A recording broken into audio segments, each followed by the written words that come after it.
Previous में video में हमने बताया था कि लॉ ऑफ केमिकल कॉम्बिनेशन होते क्या हैं। उसमें मैंने बताया कि वो लॉ जो ये बताती है कि कैसे एलिमेंट के एटम कंबाइन होते हैं और कंपाउंड को फॉर्म करते हैं। तो हमने आपको 5 लॉ बताया था। उसमें जो फर्स्ट है वो क्या है, लॉ ऑफ कंजर्वेशन ऑफ मास। आज इसी को हम आपको बताएंगे। तो law of conservation of mass है क्या, उसको समझिएगा। तो इसके जो ये लॉ होती है ये बताती है कि जैसे आप ये समझिए, ये ऑब्जेक्ट है आपका टेस्टर है, तो इसका जो मास है वो क्या है, कंजर्व है।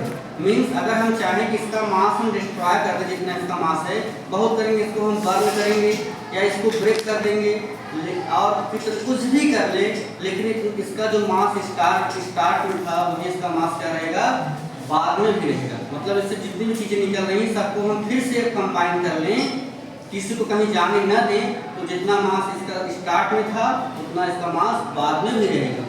तो देखिएगा law of conservation of mass है क्या, this law was given by, किसने दिया, this law was given by father of chemistry Antoine Laurent Lavoisier. किसने दिया था, एंटोइन लॉरेंट लेवाजियर ने इस लॉ को दिया था, law of conservation of mass को।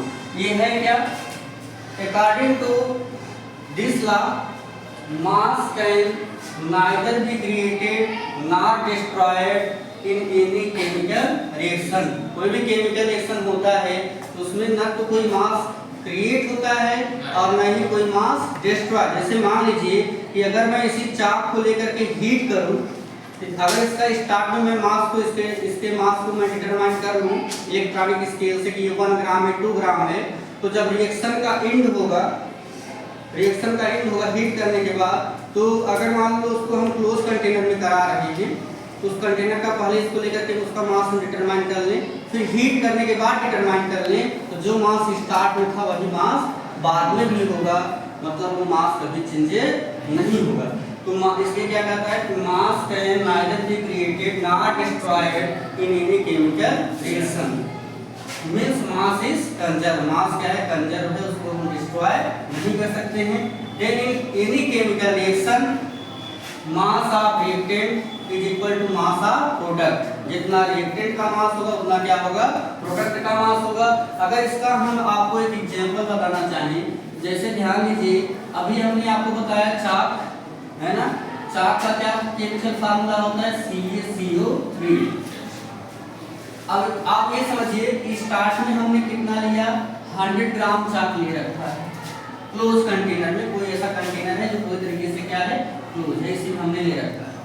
अब इसको क्या करेंगे, इस कैल्शियम कार्बोनेट को यहाँ से हम हीट कर रहे हैं, तो जब हीट करते हैं तो उसका जो सिंबल होता है इस तरीके से होता है। इसको मैथ में क्या बोलते हैं, ट्रायंगल बोलते हैं, फिजिक्स में बोलते हैं डेल्टा, और एसएसटी में बोलते हैं पिरामिड, और यहाँ पे इसको क्या बोलेंगे, हीट का सिंबल। अब जब इसको जो है हीट करेंगे तो देखिए यहाँ से कार्बन और ऑक्सीजन क्या फॉर्म कर लेंगे, कार्बन डाई। तो कौन सी गैस रिलीज होगी, carbon dioxide gas release होगी, और बचा हुआ देखिए एक कार्बन था और 3 ऑक्सीजन थी, तो आपका जो 1 कार्बन था वो निकल चुका है, और ऑक्सीजन के 3 एटम थे, 3 एटम में से 2 एटम बाहर हो चुके हैं, केवल 1 एटम बचा हुआ है। तो यहाँ से क्या क्या बचा हुआ है, एक आपका कैल्शियम बचा है और एक आपका ऑक्सीजन। तो क्या बचेगा, कैल्शियम ऑक्साइड, और इसी को बोलते हैं क्विकलाइन। क्या बोलते हैं, क्विकलाइन। तो जो आपका ये जो बचा हुआ है, अगर इसका टोटल मास हम फिर से इसको हम इसका वेट करें, तो जो स्टार्ट में हमने लिया था कितना, 100 ग्राम, तो इन दोनों का कंबाइंड मास कितना होगा, वो भी कितना होगा, 100 ग्राम होगा। मींस अब इधर का जो पार्ट था, इसको इधर वाला पार्ट जो होता है इसको हम बोलते हैं रिएक्टेंट। समझिएगा, इसमें जो ये वाला पार्ट है स्टार्ट में जो हमने लिया था, इस वाले पार्ट को क्या बोलते हैं, रिएक्टेंट, और इधर जो बनता है इसको हम क्या बोलते हैं, प्रोडक्ट। बोलिए, रिएक्टेंट हमेशा लेफ्ट हैंड साइड में होते हैं, प्रोडक्ट हमेशा राइट हैंड साइड में। ये हमने ले क्या रखा था, हमने लिया था कैल्शियम कार्बोनेट, या इसी को चाक बोलते हैं, है ना। और इसी का नेम होता है लाइमस्टोन। क्या होता है, लाइमस्टोन। इसी का नेम क्या होता है, लाइमस्टोन, चूना पत्थर है ना, इसी को क्या बोलते हैं, लाइमस्टोन। अब जब इसको हम हीट कर दिए, इसको इसी लाइमस्टोन को हीट किए हैं, तो देखिए यहाँ पे क्या बना हुआ है, CaO। CaO से क्या होता है, CaO से होता है कैल्शियम ऑक्साइड, या कैल्शियम ऑक्साइड को क्या बोलते हैं, क्विक लाइम। क्या बोलते हैं, क्विक लाइम। क्यों क्विक लाइम बोलते हैं, क्योंकि ये वाटर से बहुत तेजी से रिएक्ट करता है, जिससे बबल्स निकलते हैं हीट एनर्जी के फॉर्म में, इसलिए क्या बोलते हैं, क्विक लाइम। जितना मास स्टार्ट में था रिएक्टेंट का 100 ग्राम था, प्रोडक्ट का मास भी कितना होगा, 100 ग्राम ही होगा।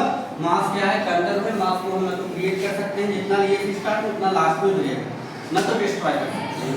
100 ग्राम से बढ़ भी नहीं सकता है और उससे कम भी नहीं मिल सकता है। समझ में आया, इसको आप नोट कर लीजिए। इसके बाद हम आपको अगली लॉ बताते हैं, लॉ ऑफ डिफरेंट प्रोपोर्शन और लॉ ऑफ कांस्टेंट प्रोपोर्शन। ठीक है।